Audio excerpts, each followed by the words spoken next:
Thank you for returning for the second lecture about interoffice memoranda. We've covered how to set up most of our heading. We've talked about how to set up the to line, the from line, and the date line. We've also talked about global settings to our document, and we've also discussed the document title. If you haven't watched the first lecture, please do so after you watch this one. It doesn't really matter the order that you watch them in. Now we're going to talk about the subject line, and the subject line is going to be immediately below the date. It's probably the trickiest line to write. It's the only one really that requires any kind of creative impulse on your part. So we're going to start the same way we did on the other lines. We're going to capitalize all the letters in subject and end with a colon. We're going to probably just need to tab once here. In fact, I'm not even going to include that in here because obviously the subject line is the longest of our four headings, so there would only be the need to tab once. If you recall how we did our ray line in the email assignment, we're looking for the same things here on the subject line. There's going to be two components to our subject line. The first is the subject or the topic of the email, and then the second will be client matter information, which in many firms will be an alphanumeric combination. If you don't happen to have that setting, it may also be the style of the case or the client's name or something like that. Just follow whatever the practice is in your particular law firm. Just as we did in the email, we're going to capitalize the first letter of all major words, but we're not going to capitalize all the letters in any particular word. The minor words are going to be things like the, a, an, of, in, on, things like that. But if one of those words are the first word or the last word of our line, we're going to go ahead and capitalize them just as if they were a major word. Our subject line shouldn't be a sentence, so we're not going to have any terminal punctuation like a period or an exclamation point, which we wouldn't use anyway because we don't use those in legal writing, or a question mark. So we don't have any need for terminal punctuation. I suppose it's possible you might have commas in your subject line, but other than that, you're probably not going to have any other punctuation, and there's a good chance you won't even have that. Sometimes people like to have more than one subject line. You might have, for example, a description of your topic on line 1. Then on line 2, you might have the client matter information. You might even have a third line. Maybe you have one of your lines include the style of the case. All of that is fine. You can have maybe even 4 lines. It's not necessary though. If everything will fit on line 1 and your firm's practice permits that, you're good to go. I would say for this class, you'd be fine with just one subject line. Sometimes people like to dress up their subject line with, here I guess we're going to put this in bold. Let me go ahead and do that. Put the subject line in bold.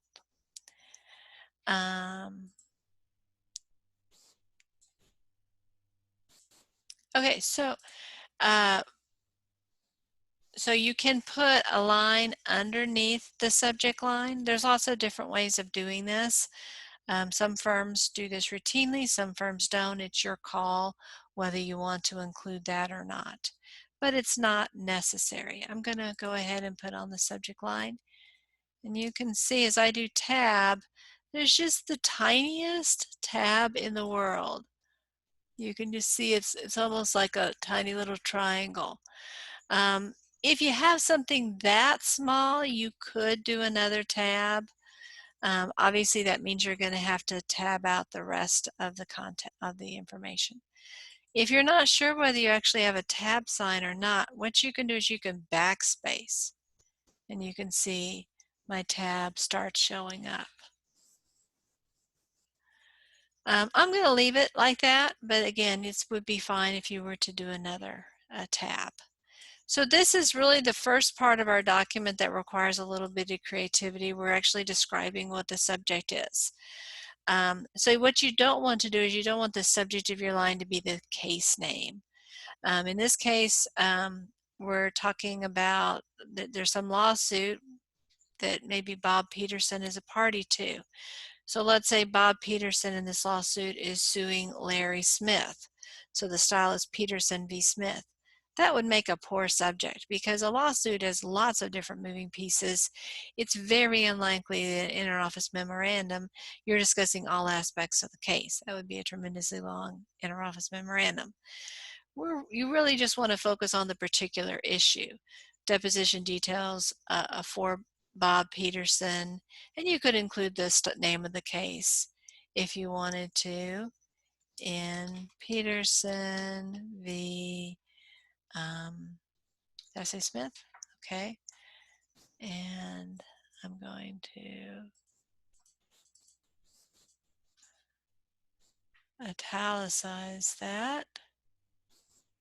And I need to add a space there. So that would be fine to have that if you wanted a more complete subject line. So now we are complete with our heading. The heading is where most of the formatting errors arise. Now we're going to move to the body of our interoffice memorandum. We'll see there's very little formatting here, which in some sense makes it easy for the purposes of this class, because this class is primarily about formatting. But honestly, in the real world, the hard part to write is going to be the body. After you've prepared 3 or 4 interoffice memoranda at your place of employment, you'll have the format down pat. You can do that in your sleep. But the actual crafting of the body of your memorandum is the trickier part. So let's first of all talk about just the formatting stuff. So we're just talking about the format. We're not even talking about what goes in it, but just how we're going to present it. And I'm going to start with some don'ts here. The first don't is don't begin with a salutation. We're not going to have, if we're writing it to Dear Mr. Smith, or if we're sending it to Larry Smith, we're not going to start with Dear Mr. Smith. There are some law firms and some law departments who do that. So obviously if you happen to be working for one of those, then you ought to go ahead and include that. Since it's an office matter, it's a business matter, you're going to conclude it with a colon if you are asked to include that.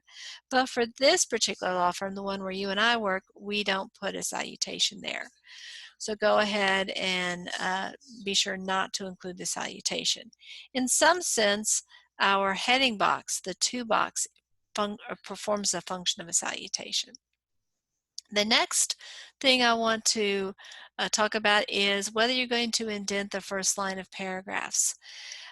This is really your choice whether you want to.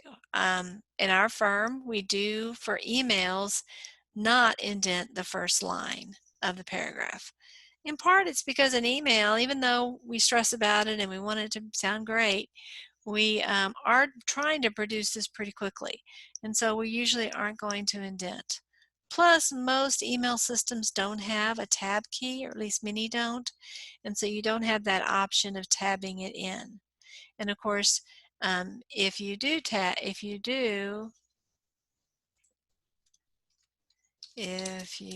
indent, be sure to use the tab key. For letters, we will be indenting the first line of our paragraphs, but I'm getting ahead of myself. We haven't learned about letters yet. Whichever way you want to do it in our law firm, if you want to indent the first paragraph of each, go for it. If you don't want to, that's equally good. The important thing here is be consistent. Whatever you do, be consistent. So I don't care which path you follow, but I do care that if one paragraph is indented, all be indented. And if the one paragraph isn't indented, none of them should be indented. Now let's flip to D, and that is leave a blank line between paragraphs. You may recall in our last lecture, we set it up. Oh, I don't have this actually set up here this way. So it's add. So we're manually going to have to add that space. It's not going to be automatic. That's the preferred setting. So we'll have to remember to put a space.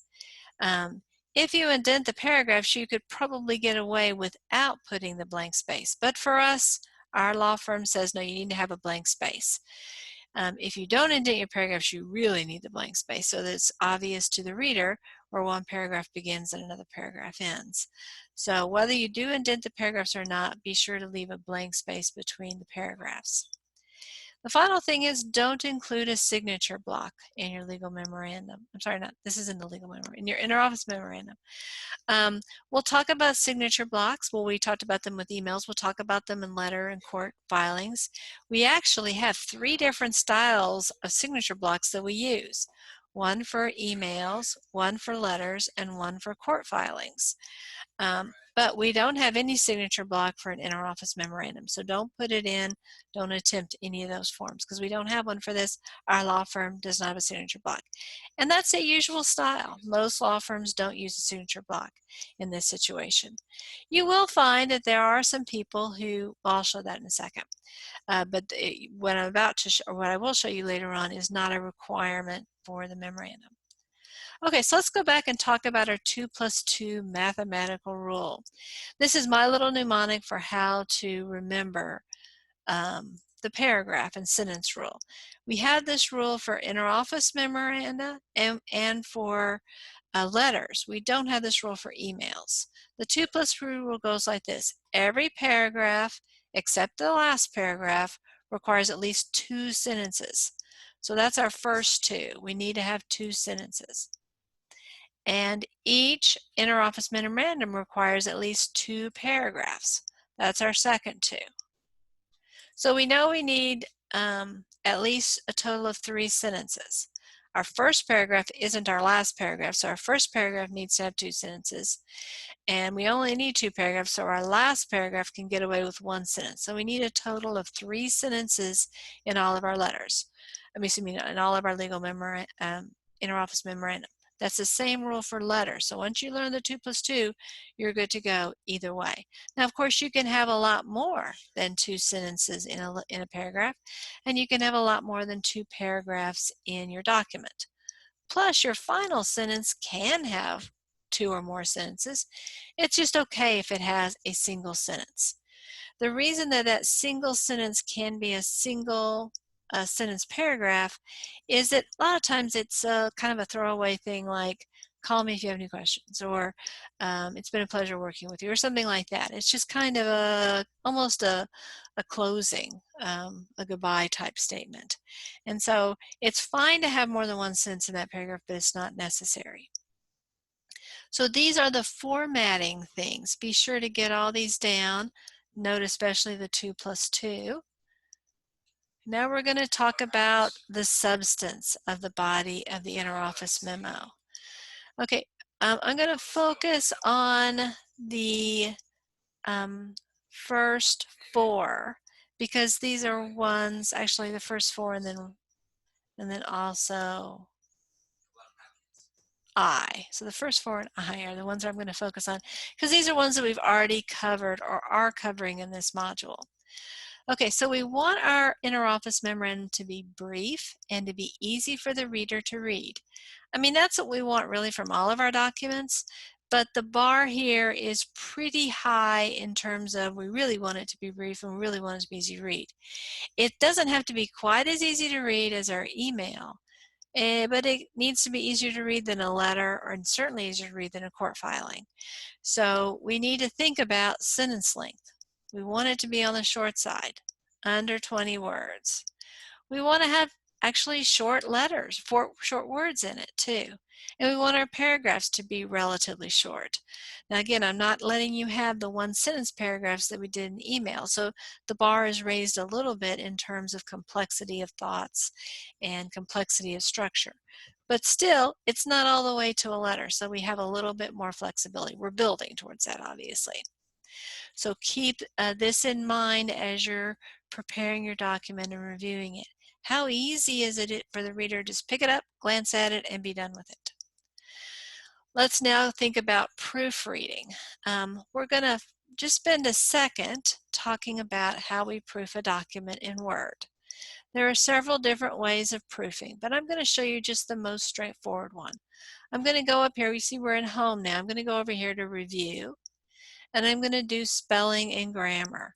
I just hit this, and it's going to go through and it's going to find any typos. You can see it found a passive voice sentence right here. It was kind of planted, to be honest with you.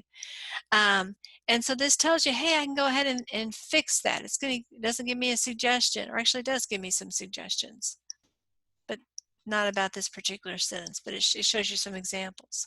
I'm going to ignore this one though. It found a different error, which we won't go through. It doesn't like the fact that I have a colon followed by a comma. And that's a useful point to make at this point, and that is Word is not designed specifically for legal professionals. And so there will be things that we do that Word is going to say, I don't like that. And that's why you don't just go ahead and accept all the comments they make. You need to evaluate and see if those suggestions make sense. But one of the big things that Word will do for you is correct typos. So let's say I inadvertently left off the T there. So I can resume and it catches it immediately and I go ahead and change. So it is a very handy tool. Hopefully you're proofreading on your own, but also there's no reason to make things harder than they have to be. Go ahead and use Microsoft Word's proofing tools to make sure that you are catching as many things as possible. Just be skeptical. Realize that just because Microsoft Word says it's wrong doesn't necessarily mean it's wrong.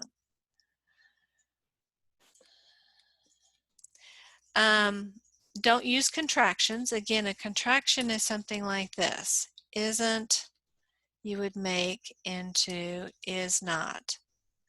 Or it's, you would make into it is. You will still see apostrophe in your sentences because you'll still have the possessive form.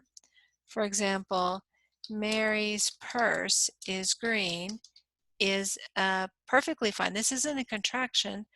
This, we're referring to the purse that belongs to Mary. So we're showing possession with the apostrophe S. So this one is fine. This is what you don't want to use in a legal document. And this applies to anything we do in this class. If you could get out of the habit of writing contractions, you will be well served. It's a tough habit to break, but it's worth it in terms of not having to be so careful about checking your work when you're sending legal documents. Okay, now I'm going to go ahead and look at bullets. Let's talk about bullets. Bulleting is awesome. It really helps the reader process what you're saying.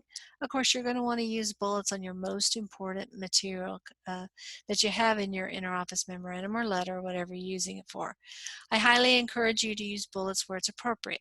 Like anything else, it can be overused, but it can be a nice touch. Your bullets will usually not be a complete sentence. If they aren't a complete sentence, don't put a period at the end. Also, and this can be tricky, your bullets do need to have a parallel structure to them. We'll talk about parallel structure a little bit later in the semester.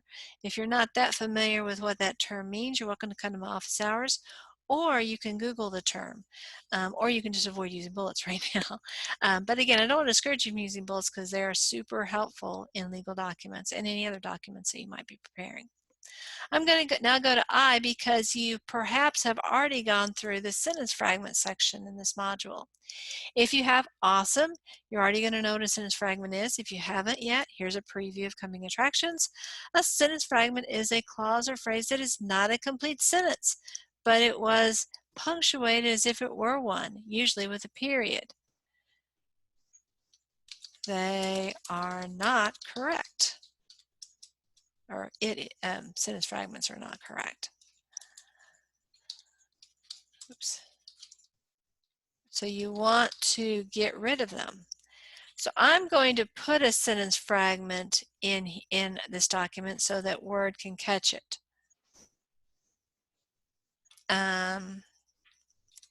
Let's see. Like to go to school. We don't know who likes to go to school. All we know is somebody likes to go to school. So let's see if Word is set up to resolve this one. We're going to go beyond this.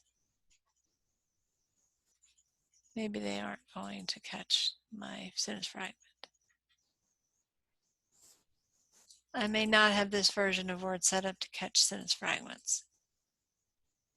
Okay, so, but there are ways of doing it, and we'll talk about that in a later presentation. So just know that Microsoft Word will help you with things like sentence fragments, but you have to have set up Microsoft Word to accomplish that task. If you haven't set it up yet, be sure to check for all the components of a sentence fragment and then go ahead and review, if you haven't already seen it, see it for the first time, the material and sentence fragments in this particular module, and be sure that you don't have any in your document. Okay, now, we're not going to spend time talking about passive voice or tenses or nominalizations or comma usage or pronoun usage at this point. I'm not going to be taking off for those until we get to those units. But if you already know this stuff, and many of y'all do, I'm going to ask that you pay attention to this as you do this work. So go ahead and get rid of the passive voice. Go ahead and avoid nominalizations or edit them out. Watch your comma usage so that it is correct. Watch your pronoun usage. Just keep those in mind as topics that you want to have on your checklist to the extent that you know this kind of stuff. And then I think we are done with the substantial aspects. So now we're ready for our example of a memorandum. Okay, so we have here, I'm going to shrink this down just a scooch. We have our memorandum here. We have this centered. I can see it centered. Let me turn on my Pilcrow here. I can see it centered because when my cursor's on this line, you can see center is located correctly. I have a return. I've actually increased the font. I increased it to a 16, and I have one return here separating this. I actually have this at a 16. I could shrink that down to a 12. That might look a little better. You can look and judge for yourself what you like better. And you can see here that I have some cleaning up to do there. I have it tabbed over here. Yes. So this is nicely lined up. I'm sending my memo to Maria Garcia. She's my managing attorney.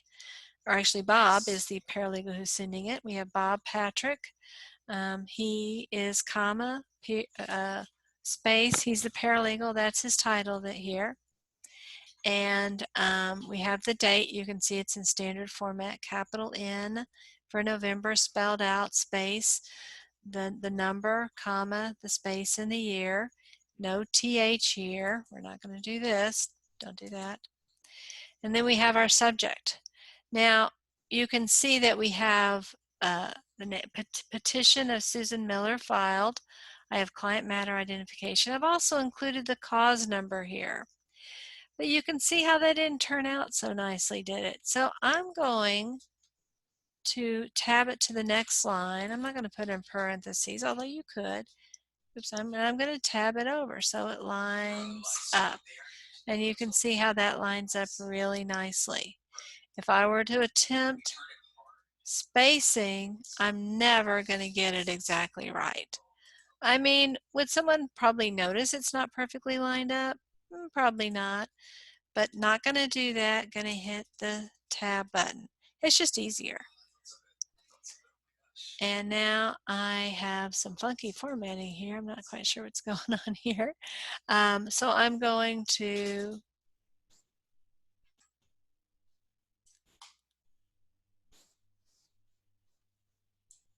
tab and tab. Okay, so here we go. Now this is all of the text of my document. Yeah, I don't know why I might move that up just a scooch. This line is not necessary. I could put a space here if I wanted. That's kind of an individual judgment. But I think that this works. If you like this, again, if you don't like it, you can remove the line entirely. So this is what I've written. Today I emailed the petition for Susan Miller with the Collin County Courts. The case is in Judge Roach's court, the 296th District Court. The TH here is perfectly fine, referring to a court. I will call Miss Miller. Oh, look, I have a typo there. Miss Miller today to let her know this information. So that's our paragraph. You can see that we have 3 sentences. 1, 2, and 3. We have a line separating. I'm the one who put that line in. And we go to our next paragraph. I will let you know when the defendant files his answer. So sentence 1, please let me know if you have any questions or need additional information. Sentence 2, I only need 1 sentence in this final paragraph, so this would be okay too. What I couldn't do is this.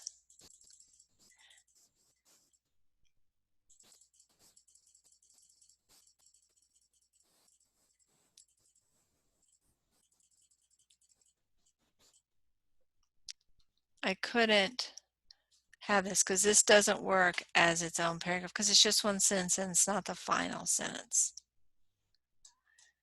I could also indent these paragraphs if I want. That's fine. Whatever you prefer.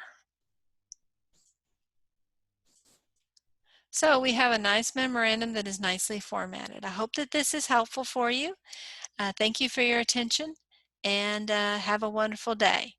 Be sure to remember that Susan is our client in this matter. Thanks for your attention.